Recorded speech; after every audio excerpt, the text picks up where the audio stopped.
மகன் தூய ஆவியின் பெயராலே ஆமென்.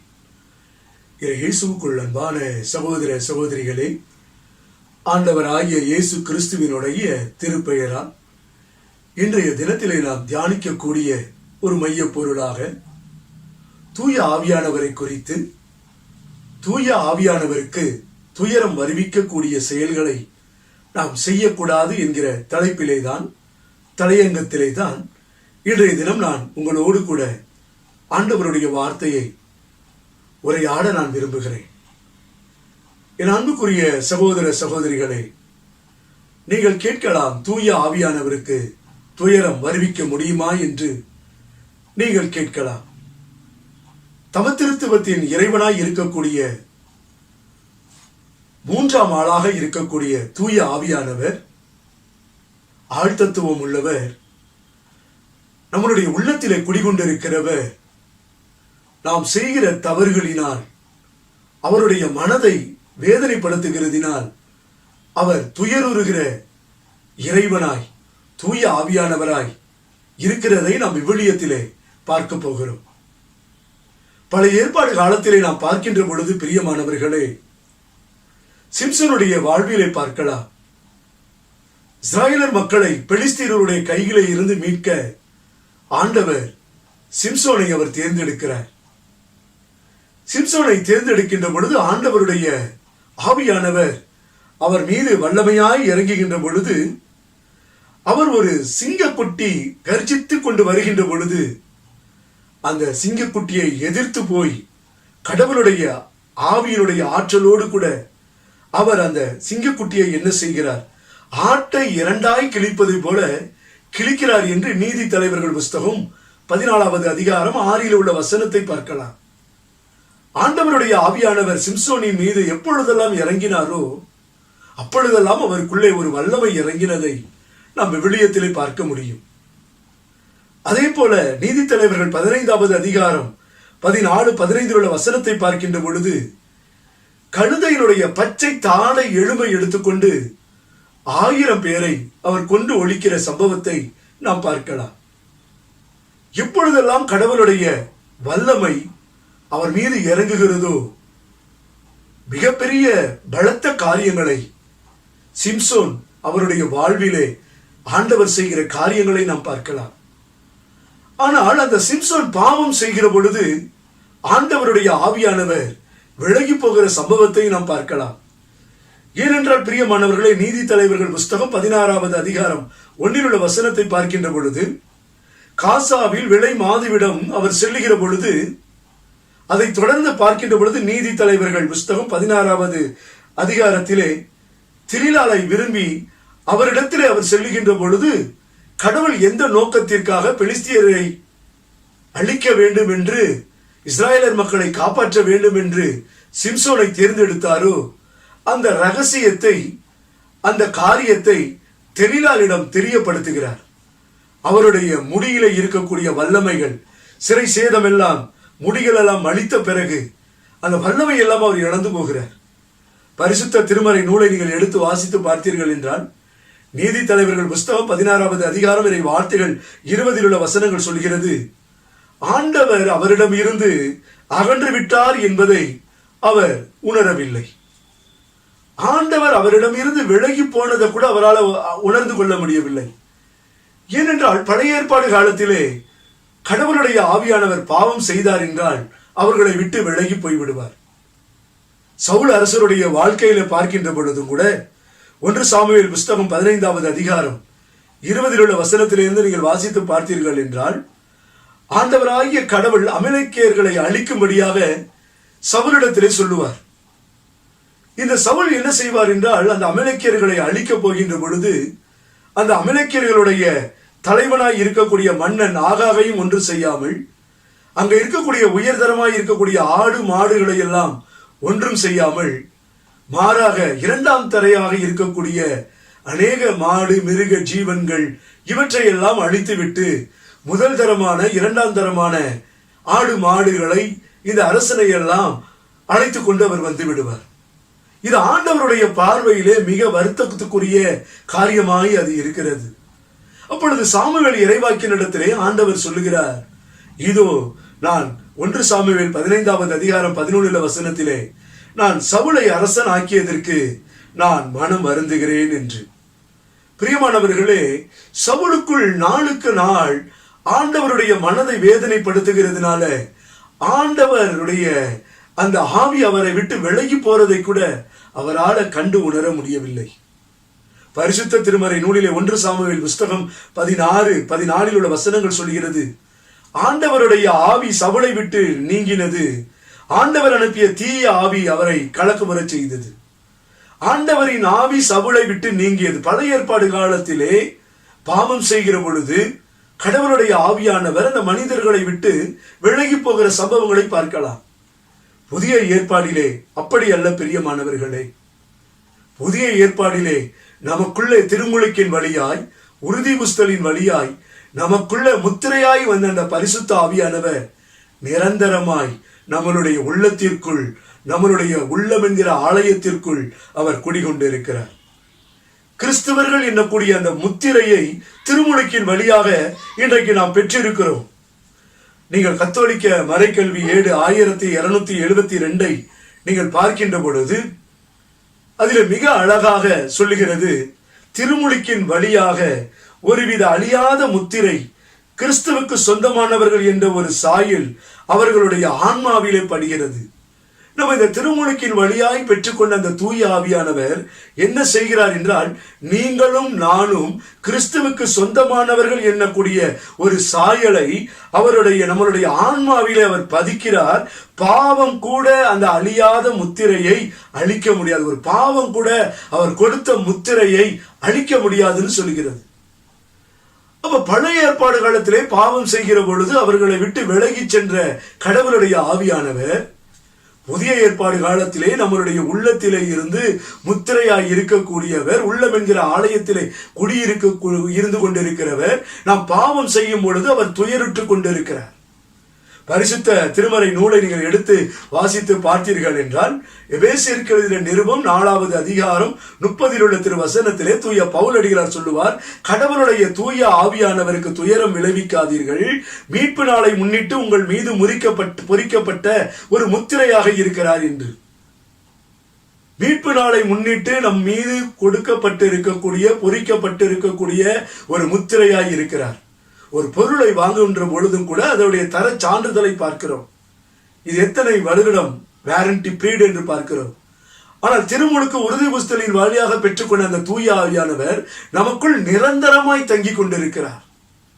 அப்படியானால் நாம் பாவம் செய்கிற பொழுதெல்லாம் அவர் துயருற்றுக் கொண்டிருக்கிறார். புனித பேசில் மிக அழகாக அவர் சொல்லுவார், கதிரவன் தன் கதிர்களை உலகெங்கும் பரப்புவதைப் போல தூய ஆவி தன்னுடைய ஒளியால் அனைவரையும் நிரப்பிக் கொண்டிருக்கிறார். அனைவரையும் அவர் நிரப்பிக் கொண்டிருக்கிறார். அவ அனைவரையும் நிரப்பிக் கொண்டிருக்கக்கூடிய அவருடைய ஆவி இன்றைக்கு நம் ஒவ்வொருவர் மீதும் செயல்பட்டு கொண்டிருக்கிறது. ஆனால் இந்த ஆவியானவர் இன்றைக்கு நம்மளுடைய வாழ்விலே துயரப்பட்டுக் கொண்டிருக்கிறார். ஒருவேளை நீங்கள் கேட்கலாம், ஆவியானவர் துயரப்படுவாரா? அவருக்கு எல்லாம் தெரியுமா என்று கூட நீங்கள் கேட்கலாம். என் அன்புக்குரிய சகோதரனை சகோதரியே, அவர் ஆள் தத்துவம் உள்ளவர் தூய ஆவியானவர். தூய ஆவியானவர் எப்பொழுது முதலிலே அவர் துயர் அடைகிறார் என்றால், அன்புக்குரியவர்களே, நாம் கடவுளுடைய வார்த்தைக்கு நாம் செவி மடுக்காமல் இருக்கின்ற பொழுது, திருப்பலியிலே ஆண்டவருடைய வார்த்தைகளை நாம் உள்வாங்காமல் இருக்கும் பொழுது, ஜெபக்கூட்டங்களிலேயோ அல்லது தியானங்களிலேயோ நற்செய்தி பெருவிழாக்களிலேயோ அவருடைய வார்த்தைகளுக்கு செவி மடுக்காமல் நாம் இருந்து கொண்டிருக்கும் பொழுது, பரிசுத்த ஆவியானவர் நம்மை குறித்து அவர் துயரப்படுவார். இன்றைக்கு அநேகர் கூட பாருங்கள், ஜெபிக்கிறவர்களாய் இருக்கலாம், ஜெபிக்காதவர்களாய் இருக்கலாம். இன்றைக்கு திருப்பலிக்கு வருகின்ற பொழுதும் கூட ஒரு ஜெபக்கூட்டத்திலே இருந்தாலும் கூட அந்த ஜெபக்கூட்டம் கூட எதற்காக வைக்கப்படுகிறது? ஆண்டவரை அறிந்து முழு திருப்பலியிலே பங்கேற்க வேண்டும் என்றுதான் இந்த ஜெப வழிபாடுகள் எல்லாம் அனைத்து பங்கு தளங்களிலும் பங்கு தந்தையர்கள் வழி நடத்தி கொண்டிருக்கிறார்கள். ஆனால் இன்றைக்கு மக்கள் நாம் என்ன நினைக்கிறோம் என்றால், திருப்பலி ஒரு மென்மையான ஒரு ஜெபம். ஆனால் அந்த திருப்பலியில கூட மறையுரையை கேட்பது கிடையாது. முதல் வாசகம், இரண்டாவது வாசகம், நற்செய்தி வாசகம், பதிலுரை பாடல், இவைகளை எல்லாம் உள்வாங்குவது கிடையாது. ஆண்டவருடைய வார்த்தையை கையிலே சுமந்து வருவது கிடையாது. இன்றைக்கு நாம் என்ன செய்கிறோம் என்றால், ஆண்டவருடைய வார்த்தையை செவி மடுக்காமல் இன்றைக்கு நாம் அமைதி காத்துக் கொண்டு அவருடைய வார்த்தையை புறக்கணிக்கக்கூடியவர்களாய் நாம் இருக்கிறோம். திருத்தூதர்கள் பணி 6வது அதிகாரத்திலே நீங்கள் 8 இருந்து எடுத்து வாசித்து பார்க்கும் பொழுது ஸ்தோவான் என்னக்கூடிய முடியப்பரை பார்க்கலாம். அவர் வழியாக ஆண்டவர் பலத்த அற்புதங்களை அடையாளங்களை செய்கிறார். அப்ப அங்க இருக்கக்கூடியவர்கள் எல்லாம் என்ன செய்கிறார் என்றால், அவரை கைது செய்து தலைமை சங்கத்தாரிடத்திலே அழைத்து செல்கிறார்கள். தலைமை சங்கத்தார் அவர்களை விசாரித்துக் கொண்டிருக்கிறார். அப்ப விசாரித்துக் கொண்டிருக்கின்ற பொழுது இந்த ஸ்தோவான் என்கிற முடியப்பர் அவரிடத்துல நான் இதை செய்யல அதை செய்யலான்னு சொல்லல. ஆண்டவர் என்ன இந்த உலகத்திலே அவர் வார்த்தையின் வழியாய் பேசினாரோ அத்தனையுமே அவர்களிடத்திலே அவர் உரையாடி கொண்டிருக்கிறார். ஆபிரகாம் முதல் தாவீது வரைக்கும், சாலமோன் கட்டின அந்த ஆலயம் வரைக்கும் அவருக்கு ஆண்டவர் செய்த அத்தனை காரியங்களையும் அந்த ஒரு சாப்டர் முழுவதும் அவரிடத்துல பேசி கொண்டிருக்கிறார். யோசனை பண்ணி பாருங்க. தலைமை சங்கத்தார் இதை கேட்கல, அங்க இருக்கிறவங்க யாரும் கேட்கல. அப்ப ஆண்டவருடைய அபிஷேகத்தை பெற்ற அந்த ஸ்தோவான் ஆண்டவருடைய ஆவியினால் உந்தப்பட்டு அவர்களை பார்த்து ஒரு கடினமான ஒரு வார்த்தையை சொல்கிறார். திருத்தூதர்கள் பணி 7வது அதிகாரம் 51 உள்ள திருவசனங்களிலே, திமிர் பிடித்தவர்களே, இறை வார்த்தையை கேட்க மறுக்கும் செவியும் ஏற்க மறுக்கும் உள்ளம் கொண்டவர்களே, உங்களுடைய மூதாதையரை போல நீங்களும் தூய ஆவியாரை எப்பொழுதும் எதிர்த்து நிற்கிறீர்கள். அப்ப நம்ம எப்ப தூய ஆவியானவரை எதிர்த்து நிற்கிறோம்னா, அவருடைய வார்த்தையை நான் கேட்காமல் இருக்கும் பொழுது, அவருடைய வார்த்தைக்கு நான் மதிப்பு கொடுக்காமல் இருக்கும் பொழுது, அவருடைய வார்த்தையை உதாசீன செய்யும் பொழுது. ஒரு சிலர் சொல்லுவாங்க, இப்பதாங்க இறை வார்த்தை போய்கிட்டு இருக்கும், இப்பதாங்க வார்த்தையை பகிர்ந்துகிட்டு இருப்பாங்க, கொஞ்ச நேரம் கழிச்சு போலான்னு இருப்பாங்க. அப்ப இப்படி செய்கிறவர்கள் அனைவருமே தூய ஆவியானவருக்கு எதிர்த்து நிற்கக்கூடியவர்களாய் நாம் இருக்கிறோம். அப்ப நம்ம உள்ளத்துல இருக்கிற தூய ஆவியானவர் நம்மை நினைத்து அவர் வேதனைப்படுவார், துயருவார். ஏன்னா நம்ம உள்ளத்தில இருந்து எண்ணிலடங்கா பெருமூச்சுகளோடு அவர் நமக்காக பரிந்து பேசுகிறார். இன்னைக்கு நம்ம பரிந்து பேசுறதுக்கு யாரும் இல்ல. இன்னைக்கு ஒரு ஊழியக்காரனிடத்துல நம்ம ஜெபிக்கணும்ன்றோம், இல்ல அடுத்தவங்கள்ட்ட ஜெபிக்கணும்ன்றோம்.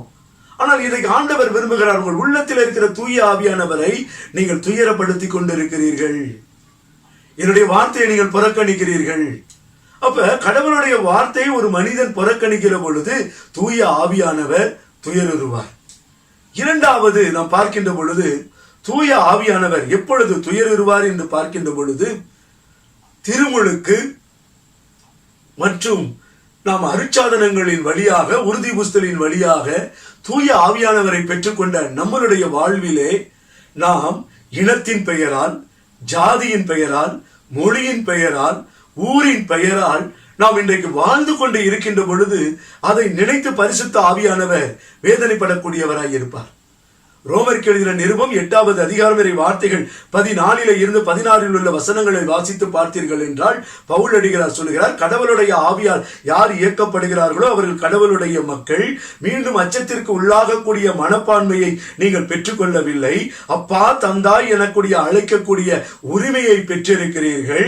நாம் உள்ளத்தோடு சேர்ந்து தூய ஆவியாரும் நாம் கடவுளுடைய பிள்ளைகள் என்பதற்கு சான்று பகருகிறார். நாம் கடவுளுடைய பிள்ளைகள் என்பதற்கு சான்று பகருகிறது இந்த பரிசுத்த ஆவி. அப்ப இந்த உலகத்தில் வாழுகிற நாம் ஒவ்வொருவருமே கடவுளுடைய பிள்ளைகள். கடவுளுடைய பிள்ளைகளிடத்திலே இன்னைக்கு நாம் என்ன பார்க்கிறோம் என்றால், இனத்தின் பெயரால் இன்னைக்கு பிரிந்து கொண்டிருக்கிறோம், ஜாதியின் பெயரால் இன்றைக்கு பிரிந்து கொண்டிருக்கிறோம், மொழியின் பெயரால் இன்றைக்கு பிரிந்து கொண்டிருக்கிறோம், ஊரின் பெயரால் இன்றைக்கு பிரிந்து கொண்டிருக்கிறோம். இவை அனைத்தும் யாரிடத்துல இருக்குதுன்னு பாத்தீங்கன்னா, இந்த ஜெபிக்கிறவங்களிடத்துல தான் இருக்கிறது. ஜெபிக்கிறவர்களிடத்துல தான்.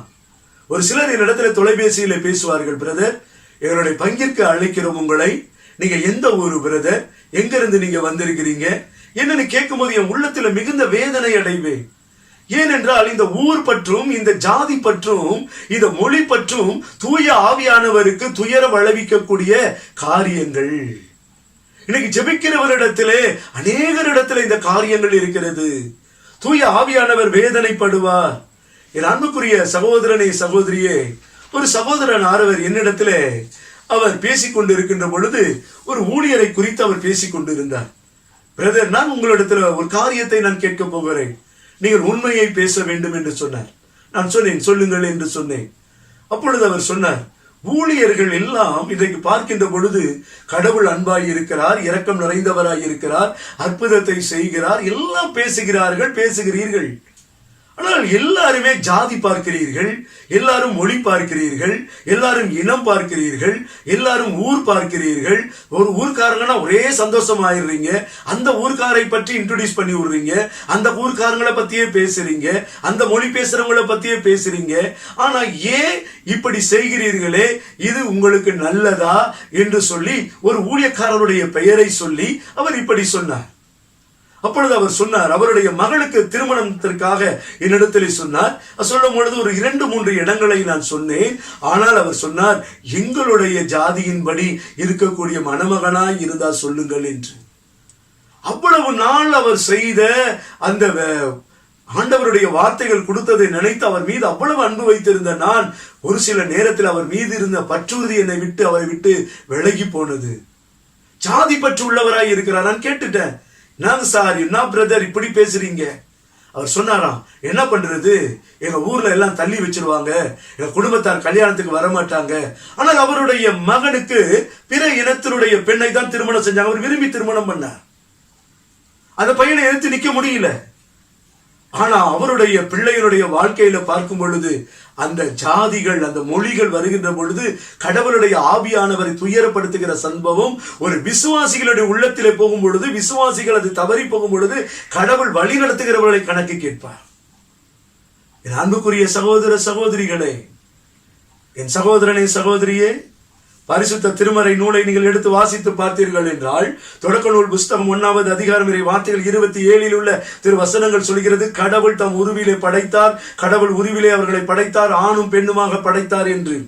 தொடக்க நூல் 2:7 சொல்கிறது, கடவுள் நிலத்தின் மண்ணால் மனிதனை உருவாக்கி அவனுடைய நாசியிலே உயிர் மூச்சை ஊத மனிதன் உயிர் உள்ளவனாய் மாறினான் என்று. ஆண்டவர் மனிதனை அவருடைய சாயலாய் படைத்து அவருடைய உயிர் மூச்சை கொடுத்தார். அன்பிற்குரியவர்களே, கத்தோலிக்க திருஅவையின் போதனைகளையும் புனிதர்களின் உறவுகளையும் அறிந்து குழு சபங்களிலும் அன்பியங்களிலும் இறைவார்த்தையை பகிர உங்களுக்கு விருப்பமா, ஆர்வமா? அப்படியெனில் பல்வேறு தலைப்புகளில் விவிலிய அடிப்படையில் நீங்கள் பார்க்க, புரிந்து கொள்ள இயேசுவே நம் மீட்பர் யூடியூப் சேனலை சப்ஸ்கிரைப் செய்யுங்கள். அப்படியே பெல் பட்டனை கிளிக் செய்யுங்கள். நீங்கள் சப்ஸ்கிரைப் செய்தமைக்கு நன்றி. பிரியமானவர்களை, 2வது அதிகாரத்திலே இருந்து நீங்கள் 11வது அதிகாரம் வரைக்கும் பாத்தீங்கன்னா ஆண்டவர் பேசின மொழியை தான் ஆதி பெற்றோர்கள் பேசினார்கள். காயின் ஆபேலிடத்தில் ஆண்டவர் பேசினதும் அந்த மொழிதான். ஏனோக்கினிடத்தில் ஆண்டவர் பேசினதும் ஆண்டவருடைய மொழிதான். நோவாவினிடத்தில் பேசினதும் ஆண்டவருடைய மொழிதான். இப்படி அந்த வம்ச வரலாறு எல்லாம் வந்து கொண்டிருக்கிறது. 11வது அதிகாரம் வரைக்கும் ஆண்டவர் பேசின மொழியை தான் அனைவரும் பேசிக் கொண்டிருந்தார்கள். ஏனென்றால் நம்மளுடைய ஆதி பெற்றோர்கள் ஆதாம் ஏவாள். இன்னைக்கு எல்லாருமே நம்ம சொல்றோம், நம்மளுடைய ஆதி பெற்றோர்கள் யார்? நம்முடைய குழந்தைகளுக்கு சொல்லி தரோம், ஆதாம் ஏவாள் என்று சொல்லுகிறோம். அப்ப ஒரு தாய் வயிற்றில இருந்துதான் நம்ம அனைவருமே உருவாகி இருக்கிறோம். ஆனா இன்னைக்கு நம்மளிடத்துல எத்தனை ஜாதிகள், எத்தனை மொழிகள், இவை எல்லாவற்றையும் வைத்து கடவுளுடைய பிள்ளை என்னக்கூடிய அந்த உரிமையிலே இன்னைக்கு தவறாக ஆண்டவருடைய ஆவியானவரை துயருற்று இன்றைக்கு செய்து கொண்டிருக்கிறோமே. கடவுள் எவ்வளவு வேதனைப்படுவார். பரிசுத்த திருமறை நூலை நீங்கள் எடுத்து வாசித்து பார்த்தீர்கள் என்றால் தொடக்க நூல் புஸ்தகம் 11வது அதிகாரம் 2 உள்ள வசனங்கள் சொல்கிறது, உலகம் முழுவதிலும் ஒரே மொழியும் ஒரே விதமான சொற்களும் இருந்தன. அவர்கள் கோபுரம் கட்ட இருக்கின்ற பொழுதுதான் தொடக்க நூல் 11:7 ஆண்டவராகிய இறைவன் சொல்கிறார், வாருங்கள் நாம் கீழே போய் அங்கே ஒருவர் மற்றவர்களுடைய பேச்சை புரிந்து கொள்ளாதபடி அவர்களுடைய மொழியிலே குழப்பத்தை உண்டாக்குவோம் சொல்லும் பொழுதுதான் எல்லாரும் ஒவ்வொரு இடங்களுக்கு பிரிஞ்சு போகிறார்கள். அந்த இடத்துல குழப்பத்தை உருவாக்குகிறார். எல்லாரும் வெவ்வேறு மொழி உள்ள ஒரு இடங்களுக்கு போய் ஒவ்வொரு மொழிகளை பேசக்கூடியவர்களாய் மாற்றுகிறார்கள்.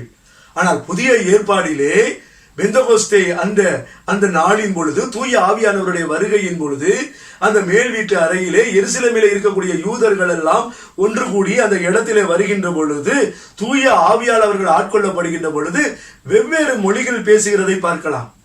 திருத்தூதர்கள் பணி 2வது அதிகாரம் 5 உள்ள வசனங்கள் சொல்கிறது, வானத்தின் கீழுள்ள அனைத்து நாடுகளிலிருந்து வந்திருந்த யூத மக்கள் எருசலேமிலே தங்கியிருந்தார்கள்.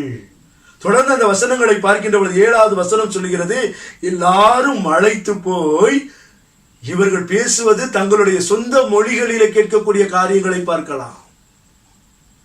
அப்ப அவங்க ஒவ்வொரு ஊர்ல இருந்து வந்திருந்தாலும் தூய ஆவியானவர் அங்கு இறங்கி வருகிற பொழுது அவரவர்கள் மொழியிலே பேசுவதை, அயல்மொழி கொடையிலே இவர்கள் பேசுவது அவரவர்கள் மொழியிலே கேட்பதை அவர்கள் உணர்ந்து கொள்ளுகிறார்கள். அப்ப கடவுள் என்ன விரும்புகிறார்? அவருடைய சாயலாய் இருக்கக்கூடிய ஒவ்வொரு மகனும் மகளும் நாம் அவரை போல நாம் இருக்க வேண்டும். நீங்கள் பரிசுத்த திருமறை நூலை எல்லாம் நீங்கள் எடுத்து வாசித்து பார்க்கின்ற பொழுது பிரியமானவர்களே, பேதுருனுடைய வாழ்க்கையிலே நீங்கள் பார்க்கலாம். பேதுரு ஆண்டவரின் மீது அவ்வளவு ஒரு வைராக்கியம் உள்ளவர். 11 சீடர்களோடு அந்த பெந்தகோஸ்தே அனுபவத்தின் நாளின் பொழுது எழுந்து நின்று தூய ஆவியானவருடைய அபிஷேகத்தை பெற்று சிலுவையில் அறைந்து கொன்றது நீங்கள் தான் என்று ஒரு வலிமையான ஒரு பிரசங்கத்தை அவர் செய்கிறார். இப்படிப்பட்ட ஒரு பிரசங்கத்தை செய்கிற இந்த பேதுருடைய வாழ்விலும் அவருக்குள்ளே ஒரு தவறான எண்ணங்கள் இருக்கிறது. அவர் தெரிந்து செய்யவில்லை. ஏனென்றால் இயேசு ஒரு யூதர்களுக்கு மட்டும்தான் மீட்பு இருக்கிறது என்பதை பேதுரு அறிந்து கொண்டு அவர் என்ன செய்கிறார் என்றால், யூதர்களுக்கு மட்டும்தான் மீட்பு என்பதை பற்றி தான் அவருடைய எண்ணங்கள், செயல்பாடுகள் இருக்கிறது. ஆனால் ஆண்டவர் அவர் மூலியமாக பலத்த அற்புதங்களை அவர் செய்து கொண்டிருக்கிறார். ஏனென்றால் பிரியமானவர்களே, அவர் வழியாக அநேக காரியங்களை ஆண்டவர் செய்து கொண்டிருக்கிறார்.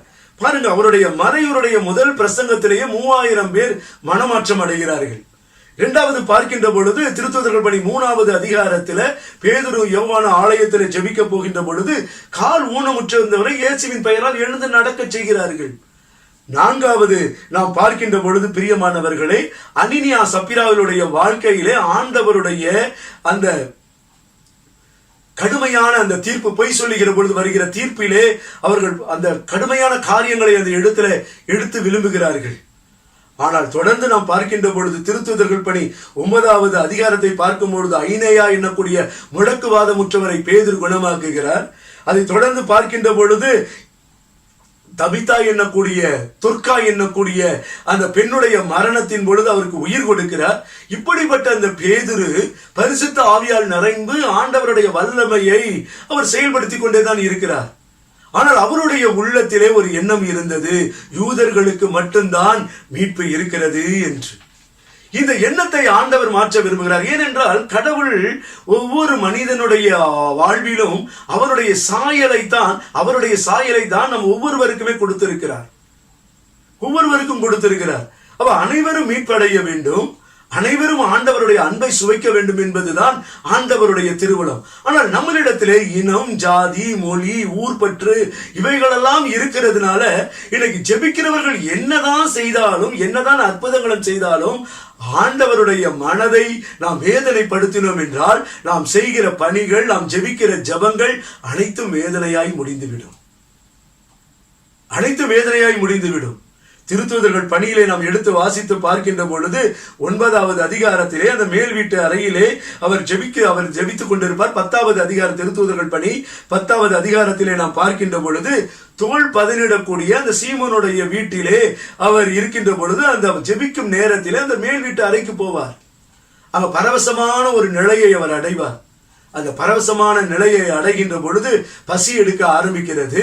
அப்பொழுது வானத்திலே இருந்து வெறிய கப்பற்பாய் போன்ற இறங்குவதை பார்க்கிறார். அதிலே நடப்பன, ஊர்வன, வானில் பரப்பன இவைகளெல்லாம் பார்க்கும் பொழுது ஒரு குரல் வருகிறது, இவை எல்லாவற்றையும் கொன்று சாப்பிடு. அப்பொழுது அவர் பேதுரு என்ன தெரியுமா சொல்லுகிறார்? திருத்தூதர்கள் பணி 10வது அதிகாரம் 14 உள்ள வசனங்கள் சொல்கிறது, வேண்டவே வேண்டாம் ஆண்டவரே, தீட்டானதும் தூய்மையற்றதுமான எதையும் நான் ஒருபோதும் உண்டதே இல்லை. திருத்தூதர்கள் பணி 10:15 சொல்கிறது, அக்குரல் தூய்மையானது என கடவுள் கருதுவதை நீ தீட்டென கருதாத. நான் நல்லதுன்னு கருதுற, நீ தீட்டுன்னு கருதுற. ஆண்டவர் அவரோடு கூட பேசுகிறார். இதையெல்லாம் முடித்த பிறகுதான் கொர்நேலியனுடைய அந்த ஆட்கள் வந்து அவர்களை அழைத்து செல்லுகிற பொழுது தூயாவினர் சொல்வார், அவரோடு கூட போகின்ற பொழுது அந்த கொர்நேலியனுடைய வீட்டிற்கு அவர் போகின்ற பொழுது அங்க அநேக மக்கள் கூடியிருப்பதை பார்க்கிறார். அப்பொழுது பேதுரு ஒரு விசுவாசமான ஒரு அறிக்கை அவர் சொல்லுவார். திருத்தூதர்கள் பணி 10வது அதிகாரம் 28 உள்ள வசனத்திலே, ஒரு யூதன் மறு குலத்து பிற குலத்தவரிடம் செல்வதும் அவர்களோடு உரையாடுவதும் முறைகேடு என்பதை நீங்கள் அறிவீர்கள். ஆனால் யாரையும் தீட்டுள்ளவர் என்றோ தூய்மையற்றவர் என்றோ சொல்லக்கூடாது என கடவுள் காட்டினார். கடவுள் தெளிவா சொல்லிட்டாரு, நீ யாரையும் தீட்டுள்ளவன் சொல்லக்கூடாது, யாரையும் தூய்மையற்றவன் சொல்லக்கூடாது, தெளிவாக சொல்லிட்டார். நம்ம அனைவருமே கிறிஸ்தவர்கள், கிறிஸ்துவுக்குள் பிள்ளைகள், ஆண்டவருடைய பிள்ளைகள். ஆனா இன்னைக்கு நமக்குள்ள பாருங்க, எத்தனை ஜாதிகள், எத்தனை பேதங்கள், எத்தனை மொழிகள், எத்தனை ஊர் பற்று. எங்க ஊர்காரனோட அப்படியே ஒரு சந்தோஷம். என்னுடைய வாழ்க்கையில நடந்த சம்பவங்கள். ஒரு பங்குதளத்திலே நான் ஆண்டவருடைய வார்த்தைகளை அறிவிக்க சில ஆண்டுகளுக்கு முன்பு நான் சென்றிருந்தேன். அப்பொழுது அந்த இடத்திலே ஏற்கனவே ஒரு ஜெபக்குழு அங்கு வழிபாடு நடத்தி கொண்டிருக்கிறது. நானும் என் மனைவி பிள்ளையும் அங்கு செல்லுகிறோம், பங்கு தந்தையருடைய அழைப்பின் பேரிலே.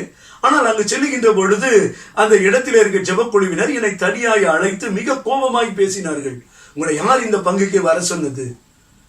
ஃபாதர் கூப்பிட்டா நீங்க வந்துருவீங்களா? ஏற்கனவே இங்க நாங்க ஜெபக்குழு நடத்திக்கிட்டு இருக்கிறோமே, அந்த நாள்ல ஏன் நீங்க வந்தீங்க என்று மன வேதனையோடு அவர்கள் பேசினார்கள். நான் சொன்னேன், நான் மன்னிச்சிடுங்க, எனக்கு தெரியாது, பங்கு தந்தையரை அழைத்தார், அதனால் நான் வந்தேன், இனி இந்த தவறை செய்ய மாட்டேன் என்று சொல்லிவிட்டேன். பங்கு தந்தையர்கிட்ட என்ன பேசினாங்க?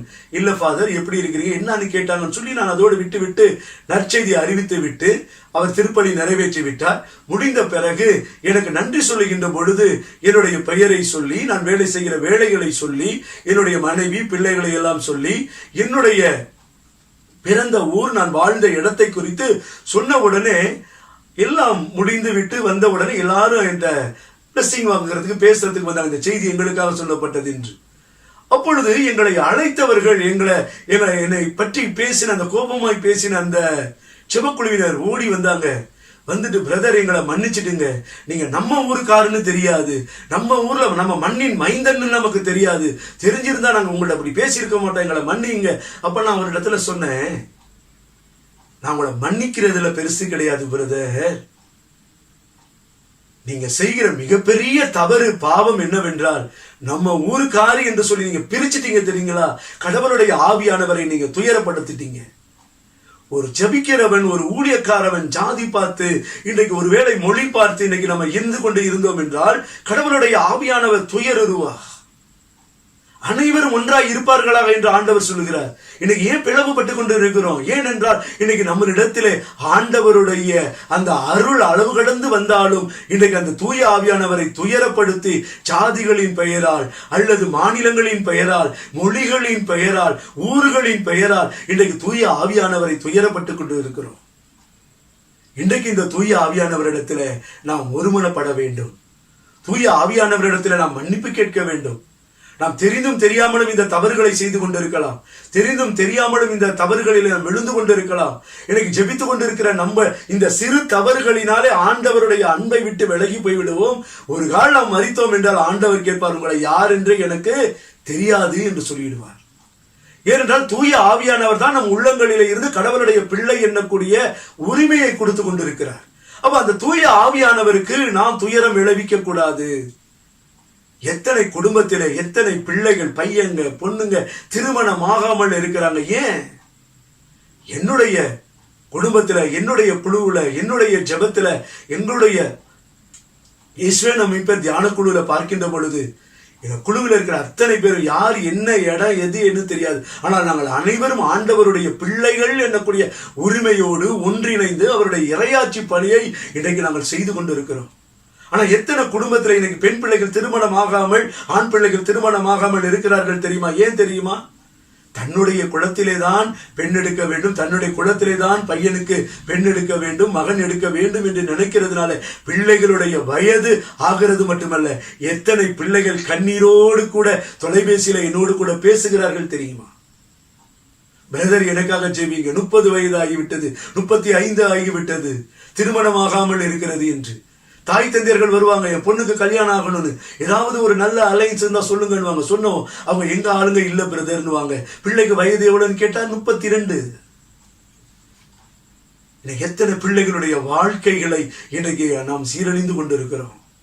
நீங்க ஆண்டவர்கிட்ட ஒப்பு கொடுங்க, ஜெபம் பண்ணுங்க. ஆண்டவரே, என்னுடைய வாழ்வில என்னுடைய மகனுக்கு, என்னுடைய மகளுக்கு, என்னுடைய குடும்பத்திற்கு ஏற்ற மகனை மகளை தாங்கன்னு சொல்லி நீங்க ஜெபம் பண்ணுங்க. எந்த குலம் என்று இல்லை பெரியமானவர்களே, அந்த நல்ல குடும்பமா, ஆலயத்தோடு தொடர்புள்ள ஒரு குடும்பமா, செபிக்கிற குடும்பமா, அந்த குடும்ப உறவுகள் எப்படி இருக்கிறது, அவங்க குடும்பத்தோடு அவங்க எப்படி வாழ்ந்து கொண்டு இருக்கிறாங்க, சக மனிதர்களோடு அவங்க எப்படி இருந்து கொண்டு இருக்கிறாங்க, இந்த சமுதாயத்துல ஒரு நல்ல ஒரு நிலையில் அவர்கள் இருக்கிறாங்களா, அப்படிப்பட்டவங்களா இருந்தாலும் கூட ஆண்டவருடைய திருவுளம் என்று சொல்லி உங்களுடைய பிள்ளைகளுக்கு நீங்கள் மனமுடிக்க செய்கின்ற பொழுது எப்படியாக பேதுருவிடத்திலே, பேதுரு தன்னுடைய வாழ்க்கையிலே இந்த காரியத்தை சொல்லுகிற பொழுது யாரையும் தீட்டுள்ளவர் என்றோ தூய்மையற்றவர் என்றோ சொல்லக்கூடாது என கடவுள் காட்டினார் என்கிற வார்த்தை நிறைவேற ஆரம்பிக்கும்.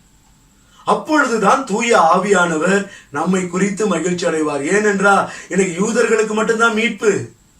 இன்னைக்கு நாம எல்லாரும் ஒவ்வொரு குளத்துல இருக்கிறோம், ஒவ்வொரு குளத்துல பிறந்து வளர்ந்தவர்கள், ஒவ்வொரு நிலையில இருந்து வந்தவர்கள். ஆனால் இன்றைக்கு இயேசு என்கிற அந்த இறைவனுடைய சொந்த பிள்ளைகளாய் தூய ஆவியானவர் வழியாக இறைவனை அப்பா பிதா என்று இன்னைக்கு நம்ம அழைக்கிறோம்.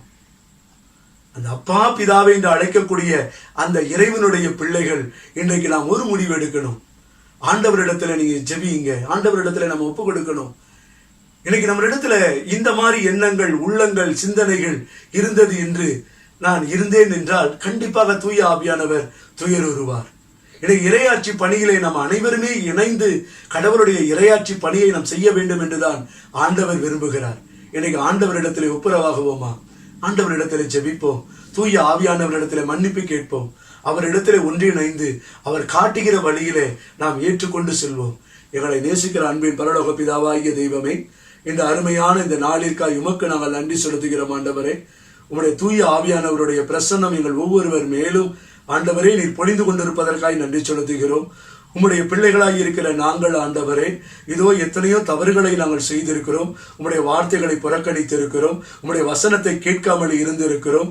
எங்களுடைய குடும்பங்களிலேயே ஆண்டவரே இதோ இனம், பேதம், மொழி, ஜாதி என்று நாங்கள் பார்த்திருக்கிறோம். ஆண்டவரே, உம்முடைய தூய ஆவியானவருக்கு வருத்தத்தை நாங்கள் விளைவித்திருக்கிறோம். எங்களை மன்னித்து விடும் ஆண்டவரே. நாங்கள் செய்த தவறுகளை நீர் ஏற்றுக்கொள்ளும் ஆண்டவரே.